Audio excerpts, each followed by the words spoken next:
proceso de Burgos tuvo lugar entre los días 3 y 8 de diciembre de 1970, cuando un tribunal militar juzgó a la dirección de ETA, que había sido detenida en distintas operaciones durante el año anterior. Se acusaba a 16 personas ya detenidas y a otras tantas en el exilio de pertenecer a ETA. A Xavier Izco se le inculpaba de ser el autor de la muerte del comisario de la Brigada Político-Social de Guipúzcoa, Melitón Manzanas, y a Teo Uriarte, Joaquín Gorostidis, Xavier Larena, Unaido Ronsoro y Mario Onaindia como incitadores al asesinato por haber estado en la reunión donde se tomó la decisión. Para todos ellos el fiscal pedía la pena de muerte.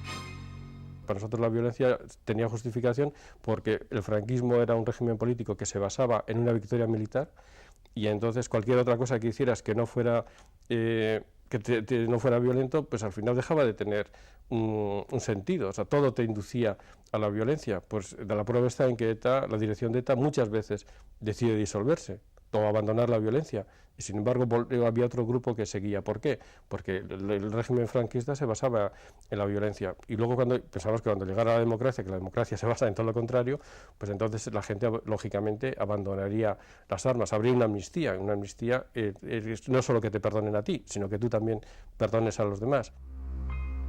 En el año 1967 abandona definitivamente el PNV y comienza a participar en acciones simbólicas contra la iconografía franquista, en huelgas y manifestaciones por los convenios laborales y en numerosas reuniones de los grupos de oposición, sin llegar a sentir una clara identificación con ninguno de ellos, aunque colabora con todos en tareas de organización e información. Tras la detención de unos colaboradores de ETA en marzo de 1968, debe abandonar la doble vida que lleva y se tiene que trasladar a Bilbao. Aunque la opción más segura hubiera sido cruzar la frontera, a Mario le parece un acto de cobardía abandonar la lucha y opta por quedarse y pasar a la clandestinidad. Durante un tiempo ha de vivir de casa en casa fingiendo diferentes ocupaciones y sin poder confiar en nadie.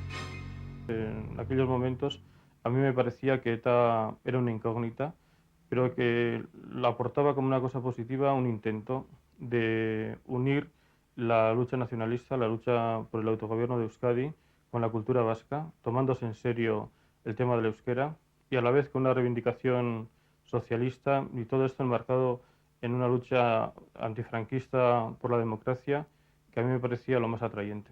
Y yo le conozco a Mario efectivamente en el año 67 en Eibar, en la casa donde yo estaba escondido, que llama a la puerta, porque él también se tiene que esconder. Y precisamente va a esconderse en una casa donde ya había uno escondido, ¿no? Y miré por la mirilla y le veo con una gabardina blanca, y la primera tentación fue no abrir la puerta. Pero me fijé que llevaba un libro, que normalmente no llevaría un agente de la policía ni de la Brigada Político-Social, que era Tótem y Tabú de Freud. Y mirando el libro dije, este no puede ser policía. Entonces le abrí la puerta y preguntó por la dueña de la casa y dije que no estaba, pero que pasara. Creo que él inmediatamente se dio cuenta de la razón por la que yo estaba allí, y yo empecé a darme cuenta de la razón que le traía a Mario venir allí. Y la verdad, pues estuvimos ahí un rato, estuvimos hablando, y la primera sensación fue la de, a pesar de su juventud, Mario tenía 18 años, que era una persona excesivamente formada para los años que tenía, con una capacidad de expresión muy grande para los años que tenía, y que luego después se vio confirmada porque tuvimos que pasar casi un mes encerrados en la casa, y desde luego fue un gran entretenimiento contar con Mario.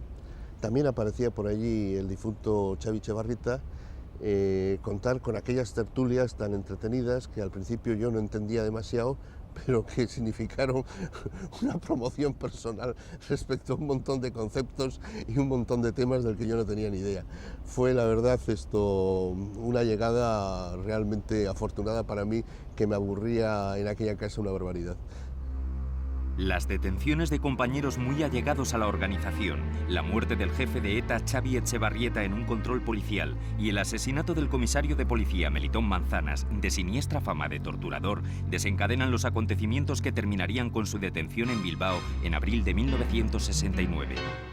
Que la propia acción de ETA ese tipo de acciones de propaganda armada que decíamos nosotros, ¿no?, de romper lápidas o cuestiones relacionadas con el régimen de Franco, pues nos llevaba a dar el paso siguiente. Y nosotros lo hacíamos de una manera que no es fácil de entender, con una idea de una autoinmolación, ¿no? O sea, que nosotros no pensábamos que nosotros íbamos a hacer la revolución, sino hacía falta que alguien se inmolase, que alguien cerrara los caminos que se quería abrir el régimen franquista, y entonces dentro de esa idea de autoinmolación, pues pensábamos que el enfrentamiento era inevitable. Y una vez que muere Etxebarrieta en un enfrentamiento, nosotros nos encontramos metidos en una trampa. O sea, que nosotros queríamos hacer ese tipo de actividades para denunciar la pasividad de la oposición antifranquista, nos encontramos metidos en una trampa porque como no vemos respuesta, pues todo lo que estamos haciendo es pura propaganda. Y entonces hay un debate intensísimo, interesantísimo, porque hay gente con una gran lucidez como Scooby Larraz y mucho más todavía su mujer, Chiqui, que ve claramente lo que va a ocurrir.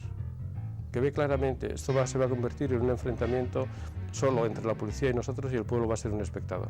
Nosotros no vamos a aportar nada a la liberación de este país, sino que ese enfrentamiento nos lleva a una dinámica que no tenemos ni la más remota idea a dónde va. Y que nosotros asumimos no en concreto una ejecución, sino que la idea de que había que hacer algo. O sea, que había que hacer algo era un atentado, ¿no? Y entonces no nos correspondía a nosotros decidir quién lo iba a hacer, ¿no? Y claro, nosotros después de 10 días de tortura de la policía no dijimos ningún dato, nadie dio ningún dato de quién podía haber sido, y no lo voy a decir ahora. Y además es que en mi caso concreto es que tampoco lo sé.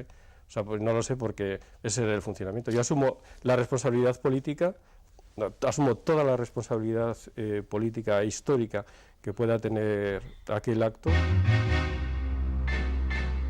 Yo me acuerdo perfectamente el día que dijo Televisión Española que habían asesinado a Melitón Manzanas. Estaba en un bar de Algorta con Tío Uriarte, y cuando vimos la noticia le dije que eso significaba nuestra sentencia de muerte.